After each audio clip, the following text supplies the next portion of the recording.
Tonight, my granddaughter came into this room still in her work apron, dropped a crumpled lease on this table and whispered, "They want my name, or the shop dies." The paper sits between us on this table like a small bomb that has not gone off yet. I'm Sylvia. I steady scared hands. That is my work in this room.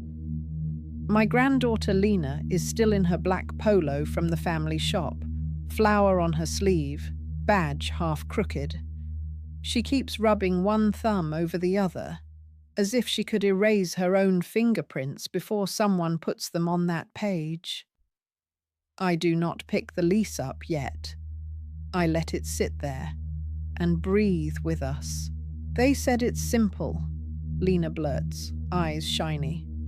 "Uncle Ken and Mum and Dad. They said, 'We just need someone responsible on the lease, sweetheart. Your credit is clean. You love this shop, right?'" She laughs without humor. "I already work there 6 days. I do the books at night. And now they want my name on the contract so the landlord will keep them." She taps the page with one nail. "If the business fails, they walk away. I lose my flat, my future." In this chair, I feel my back go straight. Simple is a word I do not trust when someone is waving papers. "Tell me the story from the start," I say. Slowly. Just here, in this room. Not in your head. Lina wipes her nose with her sleeve and takes a breath. "They called it a celebration dinner for the shop," she begins. "Tomorrow night. They said the landlord and his wife will be there. They want to toast the new partner. Me. Only they never asked if I wanted to be a partner." She looks up at me. "They want to hand me the pen in front of everyone, Gran. So I can't say no without looking like the bad one." I nod once. "So the plan is not only about the money," I say softly. "It's about the stage." Lina blinks. "What?" "They are building a small show," I explain. "Nice dinner, guests, landlord. They hope you will be too shocked, too polite to protect yourself. They want the crowd to hold your hand over the line." Lina swallows hard. "Uncle Ken said, 'Don't make it awkward tomorrow, okay? Just smile and sign. We'll talk details later.'" Her fingers curl into fists on this table. "Gran, I don't want to be the villain, but I also don't want to lose everything if it goes wrong." "Good," I say. "You already see the real choice. It is not sign or be kind. It is protect yourself or become the spare shield." I still have not touched the paper. "First question," I go on. "What are you already giving to this shop?" Lina snorts. 6 days a week on my feet. Extra hours on the computer doing the stock. No pay for overtime. I answer messages at midnight. I open when my uncle is hungover. Her mouth twists. "They call it helping family." I nod. "And what do you get right now that you could not get in any other job?" She thinks for a long moment. "Guilt?" she whispers. "Second question," I say. "What is on the line if you sign?" Lina closes her eyes. "My credit. My flat. If they stop paying, the landlord comes for me. I'm the one with stable pay. They know that." She looks around this room as if the landlord might step through the wall. "Uncle Ken already missed 3 rent payments last year. Mum told me quietly. They used my emergency savings to fix it. They said they'd pay it back. They never did." I let that sit there with the lease. "So you are already the silent rescuer," I say. "Now they want it on paper." I finally pull the lease toward me. I do not read every line yet.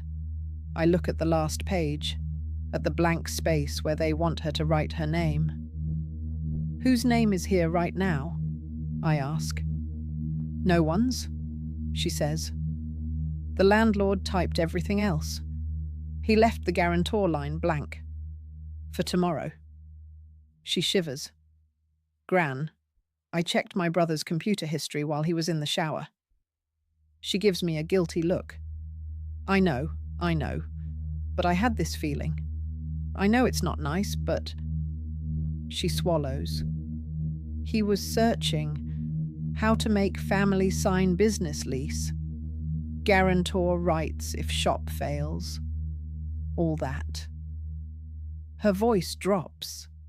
He is not just confused. He is planning. In this chair, I feel old anger rise, but I keep my voice soft. You did not do wrong by looking, I tell her. You checked where your feet were about to step. That is called self-care, not spying. Lina sniffles. He always says I overthink, that I'm dramatic.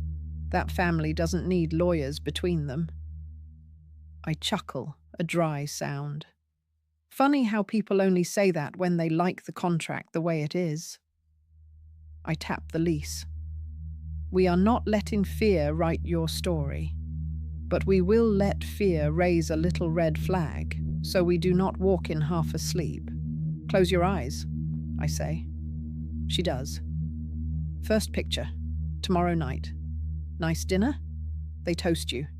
They shove this lease in front of you. You pick up the pen and sign. Her shoulders jump. What happens in your body? My stomach burns, she whispers. I feel like I'm falling. I see myself packing boxes in a hurry when it all crashes. Second picture, I continue. Same dinner, same people. They raise the pen. You say, I am not signing anything tonight. What happens then? Her hands shake on this table.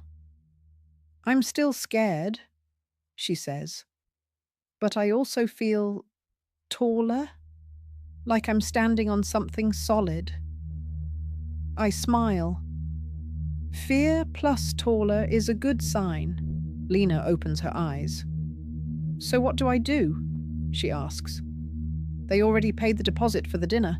They'll say I ruined everything. I lean my elbows on this table.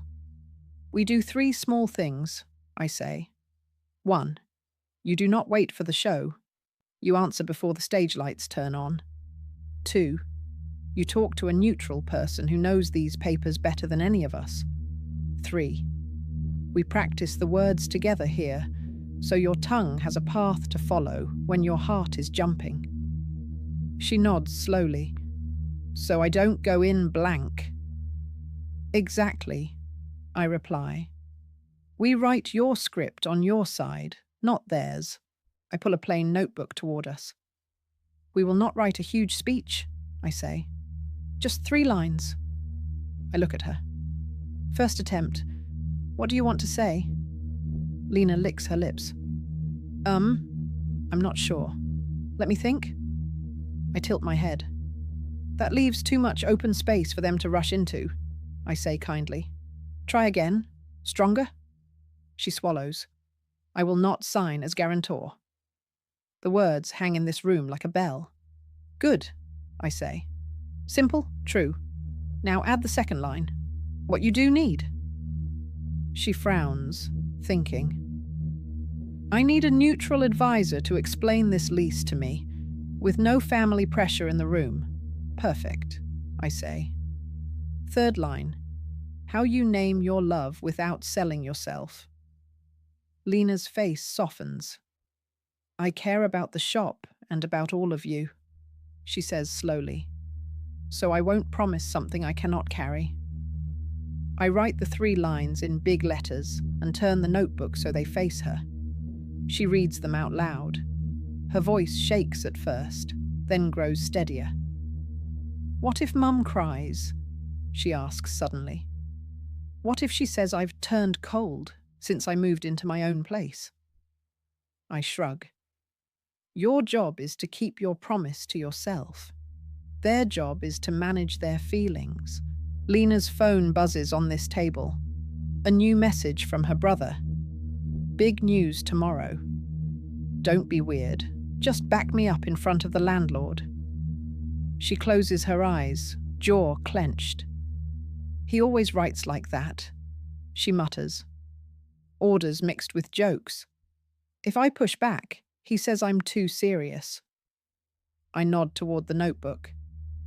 You are not answering him alone, I remind her. You are answering with those 3 lines beside you. She hesitates. What if I just wait and tell him at the dinner? Then you give him the show he is counting on, I say gently. Surprise is his tool. Clarity can be yours.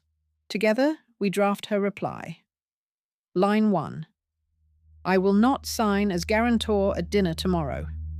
Her thumbs hover, then tap. Line 2. If you want to talk about the lease, I need a neutral advisor who knows these contracts. Line 3. I care about you and the shop, but I won't risk my home. She reads it 3 times, then presses send. The message leaves the screen and lands in the space between us like a tiny, brave stone. Lina exhales, long and shaky. I think I might throw up, she says. That's your body letting go of a weight it carried alone, I answer. Sometimes relief feels like sickness on its way out. The answer comes fast and hot. Are you serious? After everything I've done for you? Fine.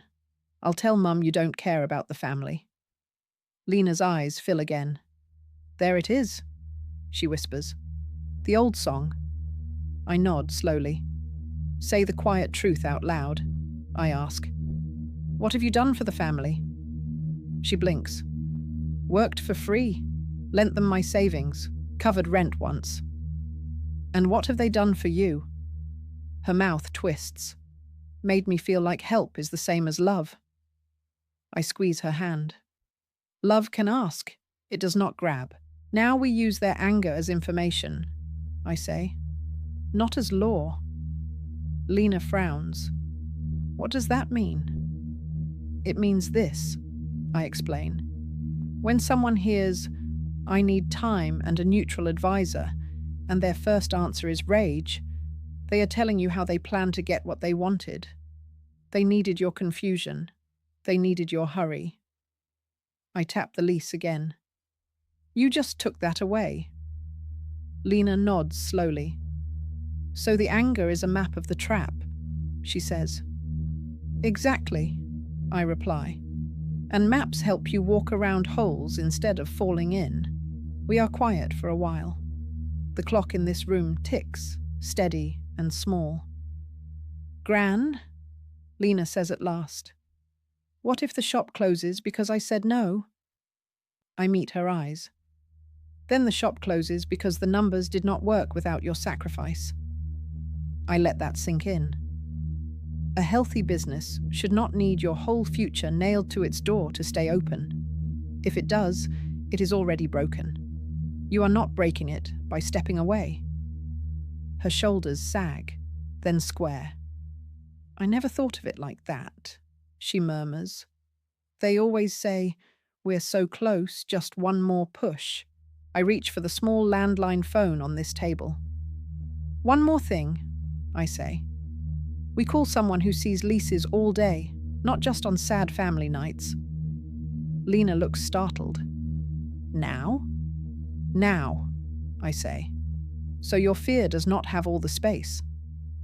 We dial the free legal clinic whose number I keep written inside the kitchen drawer. A calm voice answers.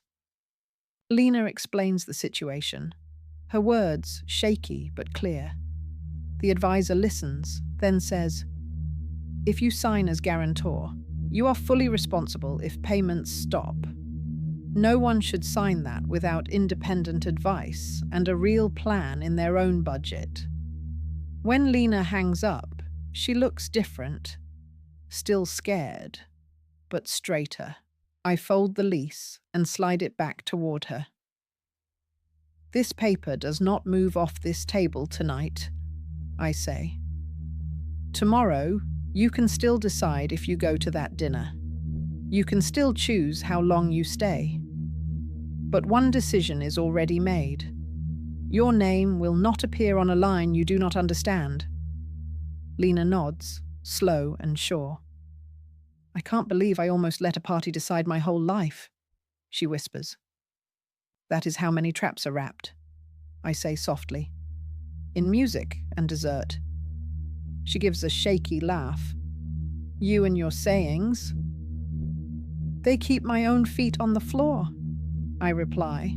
If you were sitting in this chair across from me, I would slide a blank page onto this table, not a lease. I would ask you 3 simple questions. What am I already giving? What am I being asked to risk? Who gets loud when I ask for time and a neutral helper? If someone you love is planning a surprise paper for you at a party, a dinner, a family meeting, you do not have to wait to be cornered. You can answer now, in this room. I will not sign under pressure. I need clear information. My future is worth more than one angry night.